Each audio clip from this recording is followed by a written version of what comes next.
আসসালামু আলাইকুম। দ্বাদশ শ্রেণীর ব্যায়াম শাখার শিক্ষার্থীরা, আনামতা টিউটোরিয়ালের পক্ষ থেকে সকলকে জানাই আন্তরিক শুভেচ্ছা। আশা করি আল্লাহর রহমতে তোমরা সকলেই ভালো আছো।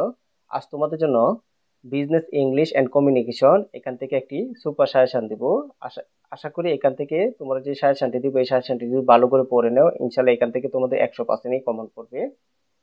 প্রথমে আমরা সাজেশনটা দেওয়ার আগে আমরা সিলেবাসটা একটু ভালো করে বুঝে নিব, মানবন্টনটা। তারপর অধ্যায় ভিত্তিক প্রত্যেকটা অধ্যায় থেকে কোন প্রশ্নগুলো ইম্পর্টেন্ট এগুলো আমি সাজেস্ট করব। তাহলে চলো আমরা আগে মানবন্টনটা জেনে নেই।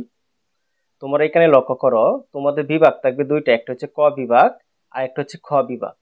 ক বিভাগের মধ্যে সবগুলো বাংলায় আনসার করতে হবে, আর গ বিভাগের মধ্যে সবগুলো ইংলিশে আনসার করতে হবে। দেখো, ক বিভাগের মধ্যে তোমাদের বড় প্রশ্ন থাকবে তিনটি, এর মধ্যে একটি আনসার করতে হবে। একটি প্রশ্নতে মার্ক থাকবে 5।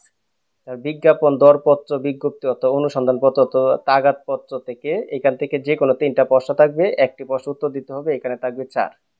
3 নঙে দেখো, চিঠিপত্র লিখন, তিনটির মধ্যে যে কোনো একটি প্রশ্ন আনসার করতে হবে, এখানে মার্ক থাকবে 4। তারপরে সংক্ষিপ্ত নোট থাকবে 5টির মধ্যে যে কোনো 5টি, মানে সংক্ষিপ্ত নোট থাকবে 5টি, যে কোনো 2টি প্রশ্ন উত্তর করতে হবে, এখানে আড়াই করে 5 মার্ক পাবে। তারপর সংক্ষিপ্ত প্রশ্ন 5টির মধ্যে যে কোনো 2টি আনসার করতে হবে, এখানে আড়াই করে 5 মার্ক। এই টোটাল হচ্ছে তোমাদের ক বিভাগে 23 মার্ক থাকবে। তারপর খ বিভাগ, খ বিভাগের মধ্যে দেখো, বোর্ড কোয়েশ্চন 1 আউট অফ 3, মানে তিনটা থাকবে, একটা তোমাদের আনসার করতে হবে, এখানে মার্ক হচ্ছে তোমাদের 4। অ্যাডভার্টাইজমেন্ট অথবা কোয়াটেশন অথবা টেন্ডার অথবা মেমো অথবা এলসি 1 আউট অফ 3, মানে তিনটা থাকবে, একটা আনসার করতে হবে, এখানে তোমাদের মার্ক হবে 4। ফর্মাল লেটার 1 আউট অফ 3, মানে তিনটা থাকবে, একটা আনসার করতে হবে, এখানে মার্ক থাকবে তোমাদের 4। শর্ট নোটস, মানে এখানে দেখো 5টা থাকবে, দেখো 2 আওয়ার অফ 5, মানে 5টা থাকবে, যে কোনো 2টা আনসার করতে হবে, এখানে মার্ক থাকবে হচ্ছে আড়াই করে 5। শর্ট কোয়েশ্চন 2 আওয়ার অফ 5, মানে 5টা থাকবে, 2টা আনসার করতে হবে, এখানে আড়াই করে মার্ক হচ্ছে 5। এই টোটাল তোমাদের দেখো খ বিভাগে 22 মার্ক, ক বিভাগে হবে 23 মার্ক এবং গ বিভাগে হচ্ছে 22 মার্ক। এই টোটাল তোমাদের 45 মার্ক। 45কে তোমরা 3 ভাগে ভাগ করো, তাহলে 15 পাবে। তোমরা যদি 15 পাও তাহলে এখান থেকে পাস করতে পারবে। আশা করি তোমরা সিলেবাসটা বুঝতে পেরেছো, মানবন্টনটা। এখন আমরা অধ্যায় ভিত্তিক প্রত্যেকটা অধ্যায় থেকে কোন কোন প্রশ্নগুলো ইম্পর্টেন্ট এগুলো আলোচনা করবো। তাহলে চলো, খ বিভাগে তোমাদের মোট নম্বর থাকবে 23। দেখো, এখানে আমি লিখে রেখেছি রচনামূলক প্রশ্ন প্লাস সংক্ষিপ্ত প্রশ্ন। আমি একসাথে দুইটা প্রশ্নই দিব, এখানে তোমরা দুইটাই পড়ে নিবা। রচনামূলক আমি যে প্রশ্নগুলো দিব এইগুলা পড়ে নিলে রচনামূলক এবং সংক্ষিপ্ত দুইটাই তোমাদের কভার হয়ে যাবে। দেখো, প্রথম অধ্যায়, আমি অধ্যায় ভিত্তিক প্রত্যেকটা অধ্যায় থেকে কোন কোন অধ্যায় প্রশ্নগুলো ইম্পর্টেন্ট অধ্যায় ভিত্তিক এগুলো আমি তোমাদের সাজেস্ট করবো। আশা করি এগুলা পড়লে এর বাইরেতে কখনোই কমন পড়বে না, এইগুলা পড়লে ইনশাল্লাহ কমন পড়বে। দেখো, প্রথম অধ্যায়, এই অধ্যায়টার নাম হচ্ছে ব্যবসায়িক যোগাযোগ। ব্যবসায় যোগাযোগ থেকে তোমরা প্রথমে যে প্রশ্নটা পড়বে, যোগাযোগ কি অথবা যোগাযোগ কাকে বলো অথবা যোগাযোগ বলতে কি বোঝো, একই প্রশ্ন। দেখো, 1 নং প্রশ্নটি যোগাযোগ কি অথবা যোগাযোগ কাকে বলো অথবা যোগাযোগ বলতে কি বুঝো, এই প্রশ্নটা তোমরা পড়ে নিবে, এটা সংক্ষিপ্তর ক্ষেত্রে কাজে লাগবে। তারপর 2 নং প্রশ্নটি দেখো, ব্যবসায় যোগাযোগ বলতে কি বুঝো বা কাকে বলে, ব্যবসায় যোগাযোগ কাকে বলে, এই প্রশ্নটা তোমরা পড়ে নিবা। তারপর দেখো, ব্যবসায় যোগাযোগের গুরুত্ব ও প্রয়োজনীয়তা আলোচনা করো, মানে এই প্রশ্নটা এতটা ইম্পর্টেন্ট তোমাদের বলে বোঝাতে আমি পারবো না, এই প্রশ্নটা তোমাদের খুব ভালো করে আয়ত্ত করে নিতে হবে। 4 নং প্রশ্নটি দেখো, ব্যবসায়িক যোগাযোগের কার্যাবলী আলোচনা করো, খুবই ইম্পর্টেন্ট। আর এই প্রশ্নটা অনেক ইম্পর্টেন্ট, ব্যবসায়িক যোগাযোগের বৈশিষ্ট্যগুলো আলোচনা করো। তোমরা যদি প্রথম অধ্যায় যে ব্যবসায়িক যোগাযোগ থেকে এই 5টা প্রশ্ন পড়ে নেও, ইনশাল্লাহ এর বাইরেতে তোমাদের প্রশ্ন হওয়ার কোনো সুযোগ নেই। তারপর দ্বিতীয় অধ্যায়, যোগাযোগের পদ্ধতি। এখানে প্রথম প্রশ্নটা দেখো, যোগাযোগ পদ্ধতি বলতে কি বুঝো, এর পদ্ধতিগুলো আলোচনা করো, এই প্রশ্নটা তোমরা পড়ে নিবা। তারপর লিখিত যোগাযোগ পদ্ধতি বলতে কি বুঝো, এর পদ্ধতিগুলো আলোচনা করো। তারপর 3 নং প্রশ্নটা দেখো, লিখিত মৌখিক যোগাযোগের পদ্ধতির পার্থক্য আলোচনা করো। তারপর 4 নং প্রশ্নটি দেখো, আনুষ্ঠানিক ও অনানুষ্ঠানিক যোগাযোগের মধ্যে পার্থক্য লিখো। 5 নং প্রশ্নটি দেখো, মৌখিক যোগাযোগের ব্যর্থতার কারণগুলো কি কি। তোমরা এই যে দ্বিতীয় অধ্যায় থেকে এই 5টা প্রশ্ন পড়ে নিবা, ইনশাল্লাহ এর ভিতরেই তোমরা কমন পাবে। তৃতীয় অধ্যায়টি লক্ষ্য করো, যোগাযোগের কৌশল। তৃতীয় অধ্যায়টি হচ্ছে যোগাযোগের কৌশল। এক নং প্রশ্নটি হচ্ছে মৌখিক বা বাচনিক যোগাযোগ বলতে কি বুঝো? বাচনিক যোগাযোগের নীতি বা কৌশল সমূহ আলোচনা করো। এই প্রশ্নটা ভালো করে পড়ে নিবা। তারপরে শ্রবণ কৌশল বা শ্রবণ যোগাযোগ কি? মনোযোগ সহকারে শ্রবণের গুরুত্ব লেখো। তারপর মুখোমুখি বা বাচনিক যোগাযোগের সুবিধাগুলো আলোচনা করো। 4 নং প্রশ্ন হচ্ছে মুখোমুখি বা বাচনিক যোগাযোগের অসুবিধাগুলো আলোচনা করো। তোমরা যদি তৃতীয় অধ্যায় থেকে এই 4টি প্রশ্ন পড়ে নেও, ইনশাল্লাহ এখান থেকে তোমরা কমন পাবে। চতুর্থ অধ্যায়টি লক্ষ্য করো, যোগাযোগের মাধ্যম। এখান থেকে তোমাদের যে প্রশ্নগুলো ইম্পর্টেন্ট থাকবে, টেলিফোন করার গুরুত্বপূর্ণ কলা কৌশল উল্লেখ করো, অথবা টেলিফোনের সৌজন্য কি ধরনের হওয়া উচিত তা আলোচনা করো। তারপর 2 নং প্রশ্নটি হচ্ছে ফ্লেক্স বলতে কি বুঝো? ফ্লেক্সের সুবিধাগুলো আলোচনা করো। 3 নং প্রশ্নটি হচ্ছে ইমেল কি? ইমেল স্থানের পদ্ধতি লিখো অথবা এর ব্যবহার লিখো। তারপর 4 নং প্রশ্নটি হচ্ছে ইন্টারনেট কি? ইন্টারনেটের ব্যবহার লিখো অথবা ইন্টারনেটের গুরুত্ব আলোচনা করো। খুবই ইম্পর্টেন্ট একটা প্রশ্ন। তোমরা এই প্রশ্নটি চতুর্থ অধ্যায় থেকে পড়ে নিবা, ইনশাল্লাহ এখান থেকে তোমরা কমন পাবে। পঞ্চম অধ্যায় থেকে দেখো যোগাযোগের প্রতিবন্ধকতা। ফলপ্রসূ 1 নম্বর প্রশ্ন হচ্ছে ফলপ্রসূ যোগাযোগের সংজ্ঞা দাও। ফলপ্রসূ যোগাযোগের শর্তসমূহ আলোচনা করো। খুবই ইম্পর্টেন্ট একটা প্রশ্ন। অথবা ফলপ্রসূ যোগাযোগের প্রতিবন্ধকতা আলোচনা করো। 2 নং প্রশ্নটি হচ্ছে যোগাযোগের প্রতিবন্ধকতা বলতে কি বুঝো? যোগাযোগের প্রতিবন্ধকতা সমূহ আলোচনা করো। 3 নম্বর প্রশ্নটি হচ্ছে পলাবর্তন বলতে কি বুঝো? তোমরা পঞ্চম অধ্যায় থেকে এই প্রশ্নগুলো পড়ে নিবে, ইনশাল্লাহ এখান থেকে কমন পাবে। তারপর ষষ্ঠ অধ্যায় ব্যবসায়িক পত্রলিখন ও প্রকারভেদ। এখান থেকে তোমাদের যে প্রশ্নগুলো ইম্পর্টেন্ট, দেখো ব্যবসায়িক পত্র বলতে কি বুঝো? ব্যবসায়িক পত্রের গুরুত্ব ও প্রয়োজনীয়তা সম্পর্কে আলোচনা করো। 2 নং প্রশ্নটি হচ্ছে একটি আদর্শ ব্যবসায়িক পত্রের বৈশিষ্ট্যগুলো লেখো, অথবা একটি আদর্শ বাণিজ্যিক পত্রের বৈশিষ্ট্যগুলো লেখো। ব্যবসায়িক পত্র আর বাণিজ্যিক পত্র একই কথা। 3 নং প্রশ্নটি হচ্ছে ব্যবসায়িক পত্রের বিভিন্ন অংশগুলো কি কি বর্ণনা করো, অথবা বাণিজ্যিক পত্রের কয়টি অংশ কি কি। 4 নং প্রশ্নটি হচ্ছে বাণিজ্যিক পত্র লেখার কাগজের সাইজ কত প্রকার ও কি কি। 5 নং প্রশ্নটি হচ্ছে বাণিজ্যিক ও ব্যক্তিগত পত্রের মধ্যে পার্থক্য লেখো। তারপর সপ্তম অধ্যায় বিভিন্ন প্রকার পত্র রচনা বাংলা। এটা কিন্তু বাংলায় থাকবে। এখান থেকে পত্র রচনা থেকে আমি সবগুলা বই থেকে দেখাবো, এখান থেকে আমি লিখছি না, কারণ বইয়ের গুলো অনেকগুলো অথবা দেওয়া আছে, কারণ এইগুলা লেখলে অনেক লেন্থি হয়ে যাবে, তাই আমি এটা লিখলাম না। এখন আমি তোমাদের সংক্ষিপ্ত নোটগুলা পড়ে, এই যে সংক্ষিপ্ত নোটগুলা তোমাদের যে সপ্তম অধ্যায় থেকে খুবই গুরুত্বপূর্ণ, এই সংক্ষিপ্ত নোটগুলা তোমরা ভালো করে পড়ে নিবা, ইনশাল্লাহ এখান থেকে কমন পাবে। দেখো যে সংক্ষিপ্ত নোটগুলা থেকে তোমাদের প্রশ্ন আসবে ইনশাল্লাহ। দেখো কুরপত্র বা সংযুক্ত, এই নোটটা পড়ে নিবা। জীবন বৃত্তান্ত, এই নোটটা পড়ে নিবা। ইনডেন্ট, এই নোটটা পড়ে নিবা। চরমপত্র, এই নোটটা পড়ে নিবা। দৃষ্টি আকর্ষণ লাইন, এই নোটটা পড়ে নিবা। চালান, খুবই ইম্পর্টেন্ট। প্রচারপত্র, তারপরে সুনাম, ফরমাইশপত্র, তারপর 10 নং হচ্ছে আবেদনপত্র, তারপর 11 নং অনুসন্ধানপত্র। তোমরা এই নোটটি পড়লে ইনশাল্লাহ এখান থেকে তোমরা 2টা নোট কমন পাবে। এখন আমরা এই যে সপ্তম অধ্যায়ে বিভিন্ন প্রকার রচনাপত্র, এখান থেকে যে পত্রগুলো তোমাদের আসতে পারে এইগুলো নিয়ে বিস্তারিত আলোচনা করব। দেখো তোমাদের সপ্তম অধ্যায়টাকে অনেকটি ভাগে ভাগ করছে। বিভিন্ন প্রকার পত্র রচনা বাংলায়, এই যে সরকারি বা আধা সরকারি পত্র ক নম্বরে, এটা একটা ভাগে ভাগ করছে, এখান থেকে পড়ার দরকার নেই। এই যে খ নং দিয়া চাকরি আবেদন পত্র, এখান থেকে তোমাদের কয়েকটা প্রশ্ন পড়তে হবে। দেখো এই যে 7.10 মধ্যে চাকরি আবেদন পত্র রচনার বিবেচ্য বিষয়গুলো সমূহ কি, এই প্রশ্নটা তোমরা ভালো করে পড়ে নিবে। এটার কিন্তু বিকল্প দেওয়া আছে, এই কারণে বিকল্পটি আমরা ভালো করে পড়বো।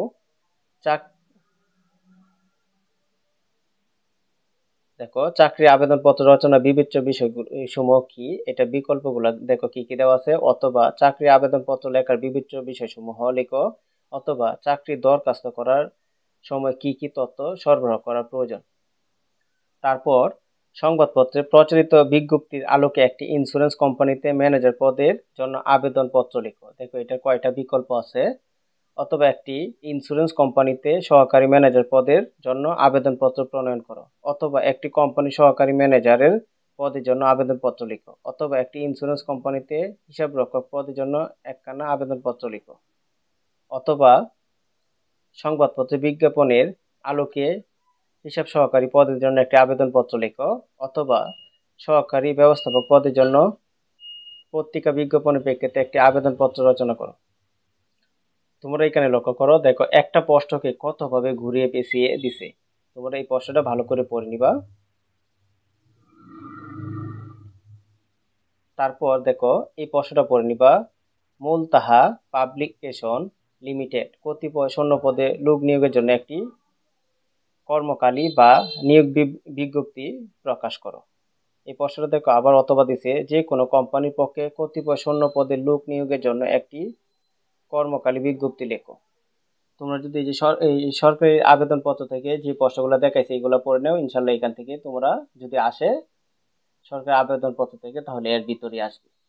তারপর ঘ নং মূল্য অনুসন্ধান ও ফরমাশপত্র, এখান থেকে যে প্রশ্নগুলো তোমাদের পড়ে নিতে হবে, ফরমাশপত্র কি কি বিষয় উল্লেখ করা আবশ্যক বা উচিত, অথবা ফরমাশপত্র রচনার ক্ষেত্রে বিবেচ্য বিষয়গুলো কি কি, এই প্রশ্নটা তোমরা ভালো করে পড়ে নিবা। তারপর দেখো messrs Malek and brothers new market রংপুরের পক্ষে 2টি ফটোস্টেট মেশিন, 5টি অপটিমা টাইপ রাইটার ও একটি কম্পিউটার ক্রয়ের জন্য মেসার্স বাংলাদেশ ট্রেডার্স 25 মতিঝিল ঢাকা এর বরাবর একটি ফরমাশপত্র লিখো। এই প্রশ্ন দেখো কতভাবে ঘুরে এসেছে। তোমার দোকানের জন্য কিছু সংখ্যক বৈদ্যুতিক সরঞ্জামাদি প্রেরণের ফরমাইশ দিয়ে ঢাকাস্থ 11 স্টেডিয়াম মার্কেটের মেসার্স মাহবুব অ্যান্ড কোং এর নিকট ফরমাশপত্র লিখো, অথবা তোমার কারবার প্রতিষ্ঠানে একটি ফটোস্টেট মেশিন এবং 5টি কম্পিউটার সরবরাহের জন্য একটি ফরমাশপত্র লেখো, অথবা কম্পিউটার প্রিন্ট ও ফটোস্টেট মেশিন সরবরাহের জন্য একটি ফরমাশপত্র লেখো। এই প্রশ্নটা অনেক ইম্পর্টেন্ট, তোমরা ভালো করে পড়ে নিবা। তারপর এখানে দেখো তোমার অফিস ভবন সাজানোর জন্য কিছু আসবাবপত্রের প্রয়োজন, এ বিষয়ে আসবাবপত্র সরবরাহকারী প্রতিষ্ঠানের নিকট একটি ফরমাশপত্র লিখো। এটা দেখো আবার কিভাবে ঘুরাইছে, তোমার অফিস ভবন সাজানোর জন্য কিছু আসবাবপত্র প্রয়োজন, এ বিষয়ে আসবাবপত্র সহকারী প্রতিষ্ঠানের নিকট একটি ফরমাশপত্র লিখো, অথবা কিছু অফিস ফার্নিচারের জন্য ফরমাশপত্র লিখো। তোমরা এই প্রশ্নটা পড়ে নিবা, এটা অনেক ইম্পর্টেন্ট। তারপর দেখো প্রচারপত্র, এখান থেকে তোমাদের যে প্রশ্নগুলো ইম্পর্টেন্ট, দেখো প্রচারপত্র বলতে কি বুঝো, প্রচারপত্রের গুরুত্ব প্রয়োজনীয়তা খুবই ইম্পর্টেন্ট, এই প্রশ্নটা পড়ে নিবা। তারপর প্রচারপত্র ও বিজ্ঞাপনের মধ্যে পার্থক্য লেখো, এটা ভালো করে পড়ে নিবা। সাম্প্রতিক কোনো একটি উৎপাদনকারী প্রতিষ্ঠানে নতুন পণ্য উৎপাদন করেছে, এর অবগতি ও বিক্রয় বাড়ানোর জন্য একখানি প্রচারপত্র রচনা করো। এই প্রশ্নটা পড়ে নিবা। এটা দেখো অথবা দিছে নতুন পণ্য বাজারজাত করার জন্য একটি পত্র রচনা করো। তারপর আরেকটি প্রশ্ন দেখো, মনে করো তুমি একটি ইলেকট্রনিক উৎপাদনকারী প্রতিষ্ঠানের মালিক, তোমার প্রতিষ্ঠানে সম্প্রতি একটি ইলেকট্রনিক নতুন পণ্য উৎপাদন হয়েছে, পণ্যটি বাজারজাত করার জন্য একটি প্রচারপত্র লিখো। এই প্রশ্নটা পড়ে নিবা। প্রচারপত্র থেকে তোমরা এই প্রশ্নগুলো পড়লে ইনশাল্লাহ এখান থেকে কমন পাবে। তারপর তোমরা 6 নং দেখো অভিযোগ ও ক্ষতিপূরণ দাবিপত্র, এখান থেকে তোমরা যে প্রশ্নগুলো পড়তে হবে, অভিযোগপত্র কি, অথবা দেখো অভিযোগপত্র রচনার কারণগুলো কি কি, এই প্রশ্নটা পড়ে নিবা। তারপর মাল নষ্ট হওয়া রেলওয়ে কর্তৃপক্ষের নিকট ক্ষতিপূরণ চেয়ে একটি পত্র রচনা করো। আরেকটি প্রশ্ন দেখো, কাল্পনিক নাম ঠিকানা ব্যবহার করে ত্রুটি মালের ক্ষতিপূরণ চেয়ে একখানা অভিযোগপত্র রচনা করো। এই প্রশ্নটা তোমরা পড়ে নিবা। তোমরা অভিযোগ ও ক্ষতিপূরণ দাবিপত্র থেকে এই প্রশ্নগুলো পড়লেই আশা করি এখান থেকে আসলে এর ভিতর থেকে আসবে। পাওনা আদায় ও তাগাদাপত্র, এখান থেকে তোমরা যে প্রশ্নটা পড়বে, দেখো পাওনা পরিশোধের জন্য গ্রাহককে অনুরোধ করে একটি সামরিক লিপি, এটা পড়বে। এটা দেখো বিকল্প ভাবে আসছে অথবা দিয়া, পাওনা পরিশোধের জন্য তোমার কোনো গ্রাহককে অনুরোধ করে একটি তাগাদপত্র রচনা করো, অথবা একজন গ্রাহক ধারে মাল ক্রয় করে দীর্ঘদিন যাবৎ বকেয়া মূল্য পরিশোধ করেছে, তা করছে না, তাকে বকেয়া টাকা পরিশোধের জন্য একটি তাগাদপত্র রচনা করো। তারপর এই প্রশ্নটা পড়ে নিবা, messrs Zaman and brothers 120 Kakrail Dhaka এর পক্ষে একজন খরিদ্দারের নিকট হতে বকেয়া 35,000 টাকা আদায়ের লক্ষ্যে একখানা চরমপত্র লিখো, অথবা তোমার কোম্পানির পক্ষে অপর একটি কোম্পানির নিকট পাওনা আদায়ের জন্য একখানা চরমপত্র লিখো, অথবা পাওনা টাকা পরিশোধের জন্য একটি চরমপত্র লিখো। তোমরা এই প্রশ্নটি পড়ে নিবা, এটি হচ্ছে পাওনা আদায় ও তাগাদপত্র 6 থেকে। তারপর দরপত্র বা টেন্ডার বিজ্ঞপ্তি, এখান থেকে যে প্রশ্নগুলো তোমাদের পড়তে হবে, দরপত্র কোটেশনের মাঝে পার্থক্য কি এই প্রশ্ন পড়বো, অথবা দরপত্র কোটেশনের মধ্যে পার্থক্য লিখো। জগন্নাথ বিশ্ববিদ্যালয়ে, তারপর আরেকটি প্রশ্ন দেখো, জগন্নাথ বিশ্ববিদ্যালয়ে ঢাকা এর প্রকল্প পরিচালক হিসেবে 250 আসন বিশিষ্ট একটি ছাত্রাবাস নির্মাণের জন্য একটি দরপত্র রচনা করো। অথবা খুলনা বিশ্ববিদ্যালয়ে খুলনা এর প্রকল্প পরিচালক হিসেবে 250 আসন বিশিষ্ট একটি ছাত্রাবাস নির্মাণের জন্য একটি দরপত্র রচনা করো। অথবা বিজ্ঞান ও প্রযুক্তি বিশ্ববিদ্যালয় পাবনায় প্রকল্প পরিচালক হিসেবে 300 আসন বিশিষ্ট একটি ছাত্রাবাস নির্মাণের জন্য একটি দরপত্র রচনা করো। তোমরা এই প্রশ্নগুলো পড়ে নিবা, ইনশাল্লাহ দরপত্র টেন্ডার বিজ্ঞপ্তি থেকে যদি প্রশ্ন আসে তাহলে এর ভিতরেই আসবে। তারপর দেখো ব্যবসায়িক প্রতিবেদন লেখো। এখান থেকে তোমাদের যে প্রশ্নগুলো আসতে পারে, প্রতিবেদন বলতে কি বুঝো এর শ্রেণীবিভাগ আলোচনা করো, অথবা প্রতিবেদন বলতে কি বোঝায় এই প্রশ্নটা তোমরা ভালো করে পড়ে নিবা। তারপর দেখো রায়হান টেক্সটাইল মিলস লিমিটেড এর জিএম এর বরাবরের শ্রমিকদের ধর্মঘটের কারণ নির্ণয় করে একখানা প্রতিবেদন রচনা করো। অথবা সোনালী টেক্সটাইল মিলস লিমিটেড এর জেনারেল ম্যানেজার এর বরাবর শ্রমিকদের ধর্মঘট কারণ নির্ণয় করে একটি প্রতিবেদন রচনা করো। এই প্রশ্নটা তোমরা পড়ে নিবে। আশা করি তোমরা ক বিভাগ থেকে এই প্রশ্নগুলো পড়লেই এখান থেকে তোমাদের কমন পড়বে শতভাগ নিশ্চিত। তারপর আমরা খ বিভাগটা নিয়ে আলোচনা করব। খ বিভাগ মানে গ্রুপ বি, মানে পার্ট বি। এখানে লক্ষ্য করো, এখান থেকে দেখো ইন্ট্রোডাকশন অফ বিজনেস কমিউনিকেশন। এখান থেকে তোমাদের যে প্রশ্নগুলো ইম্পর্টেন্ট, হোয়াট ইজ কমিউনিকেশন, এই প্রশ্নটা ভালো করে নিবে, পড়ে নিবে। অথবা এটা অথবা আসতে পারে what do you mean by communication, এই প্রশ্নটা ভালো করে পড়ে নিবা। তারপরে হোয়াট ইজ বিজনেস কমিউনিকেশন, অথবা ডিফাইন্ড বিজনেস কমিউনিকেশন। তারপর এই প্রশ্নটা পড়ে নিবা what are the media of business communication, অথবা what are media of business, এই প্রশ্নটা তোমরা ভালো করে পড়ে নিবা। তারপর এখান থেকে পড়ে নিবা what is the importance of business communication, অথবা what is the advantage of business communication, এই প্রশ্নটা তোমরা ভালো করে পড়ে নিবা। তাহলে এই অধ্যায় থেকে যে ইন্ট্রোডাকশন অফ বিজনেস, এখান থেকে তোমরা এই প্রশ্নগুলোর ভিতরে আমি যেগুলা দিছি দাগাই দিছি এইগুলা পড়ে নিবা, এর ভিতরে কমন পাবে ইনশাআল্লাহ। তারপরে দেখো chapter on style of letters. এখান থেকে তোমাদের যে প্রশ্নগুলো পড়ে নিতে হবে, what are the main styles of business letter, এই প্রশ্নটা পড়ে নিবা। তারপর what is the full blocked style, give explain, এই প্রশ্নটা পড়ে নিবা, খুবই ইম্পর্টেন্ট একটা প্রশ্ন। অথবা এটা এভাবে আসতে পারে ডিফাইন ফুল ব্লক স্টাইল। তারপর এখান থেকে তোমরা এই প্রশ্নটা পড়ে নিবা what is a good business letter, অথবা what do you mean by good business letter. তারপর একটা প্রশ্ন what are the characteristics of a good business letter. তোমরা প্রথম অধ্যায় থেকে প্রথম চ্যাপ্টার থেকে এই প্রশ্নগুলো পড়ে নেবে, ইনশাল্লাহ এখান থেকে কমন পাবে। তারপর chapter 2 parts of writing business letter. এখান থেকে তোমাদের যে প্রশ্নগুলো পড়ে নিতে হবে, what are the main parts of business letter, brief নেরেট the different part of business letter, এই প্রশ্নটা পড়ে নিবা। অথবা brief নেরেট the different part of business letter, এই প্রশ্নটা পড়ে নিতে পারো। Show the basic part of A business letter with the help of A diagram, এই প্রশ্নটা পড়ে নিতে পারো। অথবা দেখো এটার আরেকটা অথবা দেওয়া আছে, write the arrangement style of business letter which you like most, এই প্রশ্নটা তোমরা ভালো করে পড়ে নিতে পারো। তারপর এখান থেকে তোমরা যে টিকাগুলো পড়ে নিবা,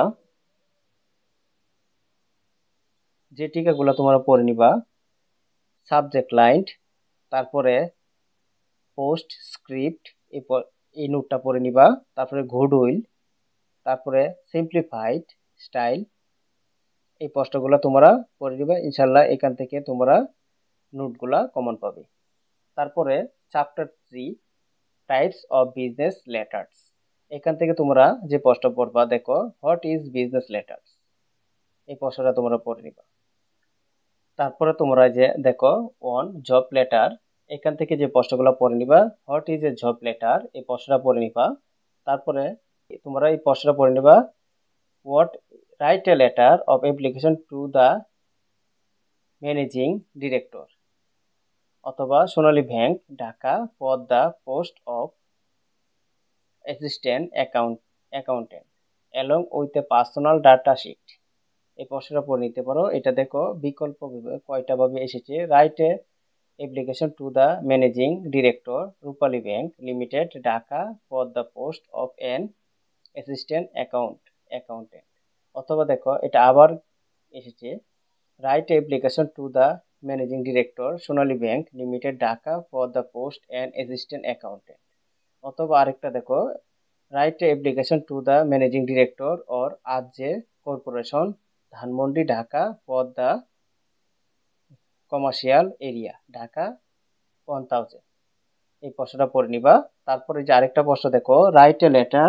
of application to the managing director Khan Songs Group Company Limited Bogura Road Borishal for the post of representative এই প্রশ্নটা তোমরা খুব ভালো করে পড়ে নিবা আশা করি এখান থেকে তোমরা যদি জব থেকে কোনো প্রশ্ন আসে তাহলে এর ভিতরে প্রশ্ন আসবে তারপর দেখো ইনকোয়ারি লেটার এখান থেকে তোমরা এই প্রশ্নটা পড়ে নিবা what is enquiry letter what are the feature of the enquiry letter এই প্রশ্নটা তোমরা ভালো করে পড়ে নিবা তারপর এই যে অর্ডার লেটার থেকে তোমরা এই প্রশ্নটা পড়ে নিবা what do you mean by order letter অথবা what is an order letter এই প্রশ্নটা ভালো করে পড়ে নিবা এই প্রশ্নটা খুবই ইম্পর্টেন্ট তারপরে draft formal order letter of Bangladesh paper house Motijheel account Dhaka for the supply of office stationery goods on behalf of a manager Janata bank Jashore এই প্রশ্নটা তোমরা ভালো করে পড়ে নিবা এটা দেখো আরেকটা বিকল্প প্রশ্ন আকারে আসছে draft a formal order letter to Cumilla paper house Cumilla for the supply of office stationery goods on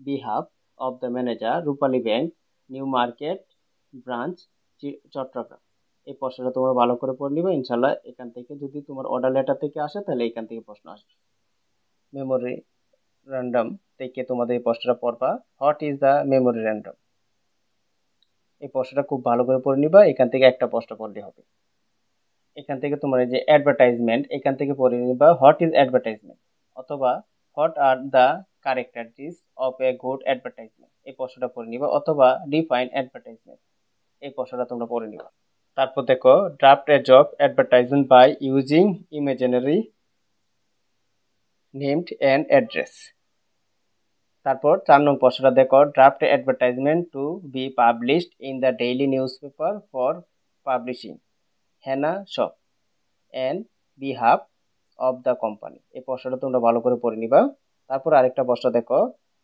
draft a advertisement to be published in the daily news paper for publishing red cow milk on behalf of a company the red cow private limited এই প্রশ্নটা তোমরা পড়ে নিতে পারো এটার অথবাটাও দেওয়া আছে আশা করি তোমরা এটা বুঝতে পেরেছো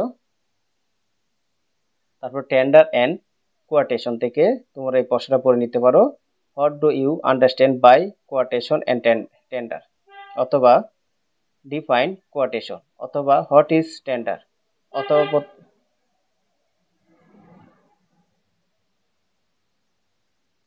অথবা পড়তে পারো what do you mean by quotation এই প্রশ্নটা তোমরা পড়ে নিতে পারো তারপর এখান থেকে তোমরা আরেকটা প্রশ্ন পড়ে নিবা draft a quotation for a duplication paper and ink in response to an offer of the principal BM Institute Kushtia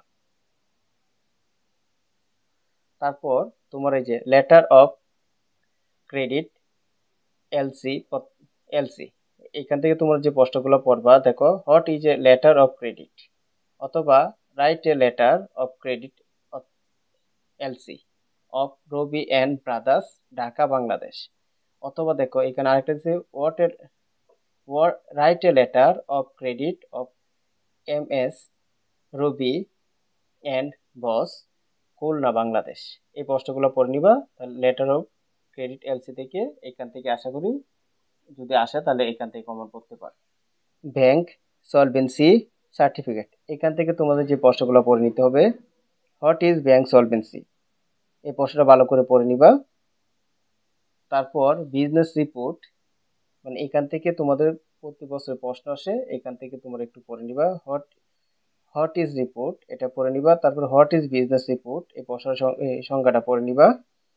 আর এখান থেকে তোমাদের দেখো তোমাদের যে নোটগুলা প্রতি বছরে এসে থাকে, দেখো নোটগুলা ইনভয়েস খুব ভালো করে পড়ে নিবা। তারপর একটা দেখো মেমোরেন্ডাম এই প্রশ্নটা পড়ে নিবা। কমার্স এই প্রশ্নটা পড়ে নিবা। তারপরে দেখো ব্লাইন্ড কার্বন এটা পড়ে নিবা। তারপরে তোমরা পড়ে নিবা দেখো D dot O dot letter এই প্রশ্নটা পড়ে নিবা। আর এখানে ঘুডুই এই প্রশ্নগুলো পড়লে ইনশাল্লাহ এই নোটগুলো থেকে তোমাদের কমন পড়বে। আশা করি তোমরা আমার সাজেশনটি বুঝতে পেরেছো। প্রিয় শিক্ষার্থী বন্ধুরা, আমার এই ক্লাসটি যদি তোমাদের ভালো লেগে থাকে তাহলে অবশ্যই আমার চ্যানেলটি সাবস্ক্রাইব করবে, লাইক শেয়ার কমেন্ট অবশ্যই করে নিবে এবং নতুন নতুন বন্ধুদের কাছে আমার ভিডিওগুলো শেয়ার করবে। আসসালামু আলাইকুম।